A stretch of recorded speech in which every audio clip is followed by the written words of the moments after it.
नमस्कार, स्वागत है आपका। न्यूज कोड देख रहे हैं आप और मैं हूं आपके साथ लता। उत्तराखंड में आखिरकार यूसीसी यानी कि यूनिफॉर्म सिविल कोड जो है वो लागू हो गया है और उत्तराखंड ने अपने नाम जो है, दरअसल उत्तराखंड राज्य में यूसीसी लागू करने वाले पहले राज्य का खिताब भी अपने नाम कर लिया है। यानी कि आज से जो है अब उत्तराखंड में जो नागरिक जो निवासी हैं, जो रहते हैं उत्तराखंड में, जिनके पास उत्तराखंड का स्थायी निवासी प्रमाण पत्र है, यानी कि जो स्थानीय निवासी हैं उत्तराखंड के,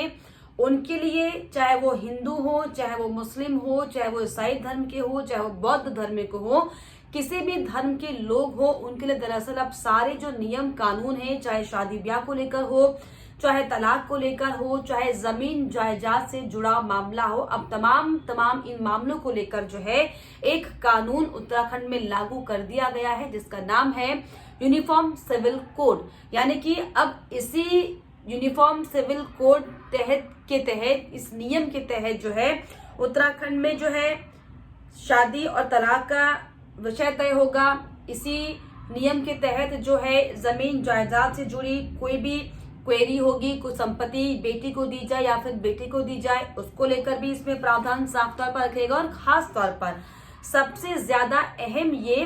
कि यूसीसी में जो लिव इन रिलेशनशिप का जो ट्रेंड, जो कल्चर आजकल चल रहा है, इस वेस्टर्न कल्चर को फॉलो करते हुए दरअसल इस आधुनिक समय में इसको लेकर भी नियम पारित किया गया है, जिसमें जो लिव इन रिलेशनशिप में बच्चे आजकल जो यंगस्टर्स हों, चाहे कोई किसी भी उम्र के वर्ग के लोग हों जो लिव इन रिलेशनशिप में रह रहे हैं, यानी कि बिना शादी किए, उनके लिए भी दरअसल प्रावधान इसमें रखा गया है।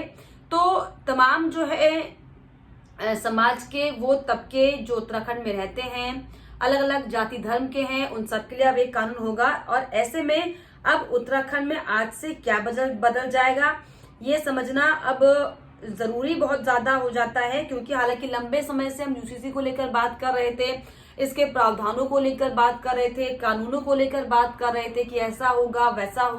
होगा, लेकिन अब कौन कौन से कानून हैं जो लागू हो जाएंगे अब उत्तराखंड में आज से, यानी कि 27 जनवरी से इसका अगर हम जिक्र करें तो जो है सबसे बड़ा जो बदलाव अब होगा वो ये कि अब हर एक शख्स को जो है अपनी शादी का रजिस्ट्रेशन करवाना होगा, चाहे वो हिंदू धर्म से जुड़ा हुआ हो, चाहे वो मुस्लिम धर्म से जुड़ा हुआ हो, चाहे वो अन्य किसी भी धर्म जाति से जुड़ा हुआ हो। हालांकि अनुसूचित जनजाति को इस कानून के दायरे से अलग रखा गया है। अनुसूचित जनजाति को छोड़कर बाकी जितने भी जातियां प्रजातियां के लोग जो उत्तराखंड में निवास कर रहे हैं, उनके लिए दरअसल अब शादी करने के बाद 60 दिनों के अंदर अपनी शादी का जो रजिस्ट्रेशन है वो करवाना अनिवार्य हो जाएगा। इसके अलावा लिव इन रिलेशनशिप के लिए भी रजिस्ट्रेशन जरूरी है। हालांकि लिव इन रिलेशनशिप को इसके लिए कानून बनाना, यानी कि आप लिव इन रिलेशनशिप को जो है वैलिड कर रहे हैं समाज में, ये भी कहीं ना कहीं होता है, क्योंकि एक तरफ हम लगातार ये देख रहे हैं कि सनातन की जो है लड़ाई हमारे देश में चल रही है। असली हिंदू, नकली हिंदू को लेकर तमाम आप अपने आसपास अपने साथी संगियों के साथ महसूस करते होंगे कि किस तरीके से जो है एक बड़ा अखाड़ा बन जाता है आपका फ्रेंड जोन ग्रुप, सनातन धर्म को लेकर, अलग अलग जाति धर्मों को लेकर। लेकिन ये आधुनिक समय की डिमांड मानी जाए, आधुनिक समय की मांग इसको समझा जाए कि अब जो है लिव इन रिलेशनशिप को भी, जो कि पाश्चात्य संस्कृति का हिस्सा है, ये हमारी सनातन धर्म की संस्कृति का हिस्सा तो है नहीं कि आप बिना शादी के एक साथ रहें, कोई भी लड़का लड़की हो, चाहे किसी भी वर्ग उम्र के लोग हों। लेकिन यूसीसी में इसको लेकर भी जो है प्रावधान तय किया गया है, जिसमें साफ तौर पर अब लिव इन रिलेशनशिप के लिए भी रजिस्ट्रेशन जरूरी होगा, क्योंकि किन किन तरह के कांड, किन किन तरह की खबरें इसके पहले सामने आए, चाहे वो आफ्ताब श्रद्धा वॉलकर का मुद्दा हो, चाहे वो अन्य किसी भी रिलेशनशिप को लेकर, क्योंकि मुंबई में भी एक मामला सामने आया था। और एक मामला सामने आने के बाद लगातार जिस तरीके से इस तरह के मामलों की जो लंबी फेरिस्त सामने आ चुकी है कि लिव इन पार्टनर को किस तरीके से जो है धोखा देकर उसे मारा जा रहा है, उसकी हड्डियां, उसके टुकड़े मिल रहे हैं। हालांकि इन तमाम पहलुओं को देखकर ही जो है यूसीसी में लिव इन रिलेशनशिप को भी जो है एक महत्वपूर्ण पॉइंट समझा गया। इसमें यूसीसी में लिव इन रिलेशनशिप में रहने के लिए माता पिता की अनुमति जरूरी होगी। कपल को रजिस्ट्रार के सामने संबंध के बारे में बताना होगा, और अगर रिलेशन खत्म करना है तो भी रजिस्ट्रार को बताना होगा, इसकी जानकारी देनी होगी। इसके अलावा अगर आप बिना रजिस्ट्रेशन के 1 महीने से ज्यादा समय तक जो है लिव इन में रहते हैं तो 10,000 रुपए का जुर्माना, हालांकि मुझे लगता है ये बहुत कम जुर्माना है। 10,000 रुपए आज की समय में बहुत बड़ी कीमत नहीं है।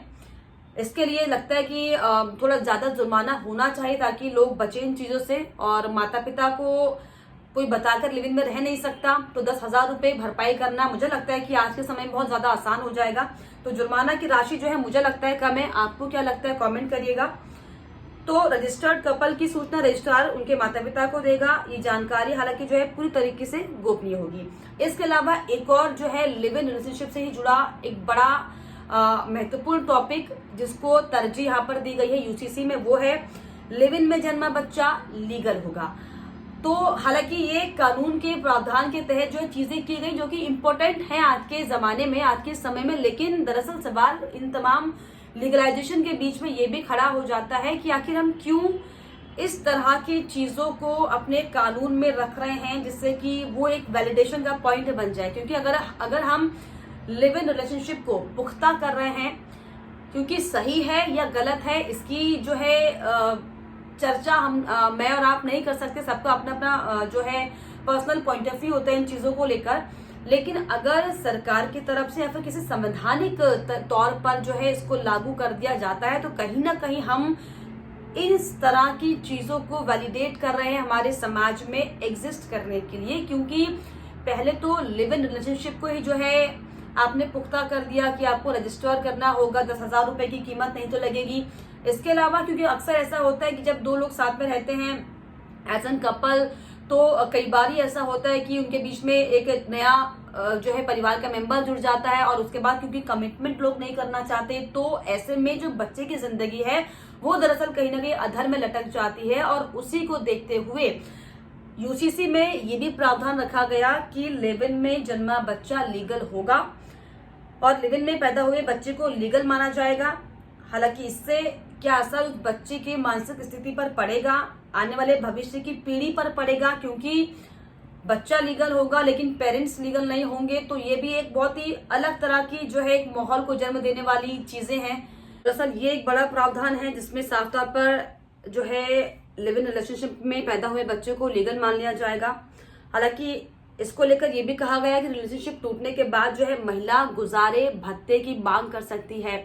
इस पर क्या आपकी राय प्लीज बताइएगा। इसके अलावा हलाला बहुविवाह पर रोक साफ तौर पर लगा दी गई। हालांकि हिंदू समाज में तो बहुविवाह का जो है चलन नहीं है, लेकिन मुस्लिम समाज में जो है आप एक विवाह के अलावा कई विवाह कर सकते हैं, ऐसी जो है बातें कही जाती हैं। और इसी को लेकर जो है साफ तौर पर अब ये जो नियम है ये भी अब सबके लिए एक जैसा होगा, चाहे हिंदू हो, चाहे मुस्लिम हो, चाहे अन्य जाति के लोग हों, अब सभी जो है बहुविवाह नहीं कर सकेंगे। शादी के बाद तलाक का रजिस्ट्रेशन होगा। दूसरे धर्म का बच्चा गोद लेने पर रोक लगा दी गई है। इसके अलावा बेटा और बेटी को संपत्ति में बराबर का हक जो है अब साफ तौर पर दिया जाएगा। आज के बाद से माता पिता भी संपत्ति के बराबर हकदार होंगे। तो हर एक वर्ग के लोगों को, हर एक जो है उम्र के लोगों को ध्यान में रखते हुए जो है यूसीसी में प्रावधान जो है बनाए गए हैं। और ये जो है अब 27 जनवरी से पूरे उत्तराखंड में लागू हो गया है। हालांकि ये एक यूसीसी यूनिफॉर्म सिविल कोड जो है समय की मांग जरूर है, क्योंकि आज के समय में हम किसी भी तरीके से जाति धर्म को लेकर पक्षपात नहीं कर सकते और किसी के साथ कोई डिस्क्रिमिनेशन ना हो, इसको लेकर हालांकि यूसीसी लागू किया गया है। और प्रावधान क्या क्या है मैंने आपको बताया, लेकिन इस पर आपकी क्या राय है हमें कमेंट बॉक्स में जरूर लिखिएगा। इसके अलावा हमारे चैनल को लाइक, शेयर एंड सब्सक्राइब करना भी ना भूलें।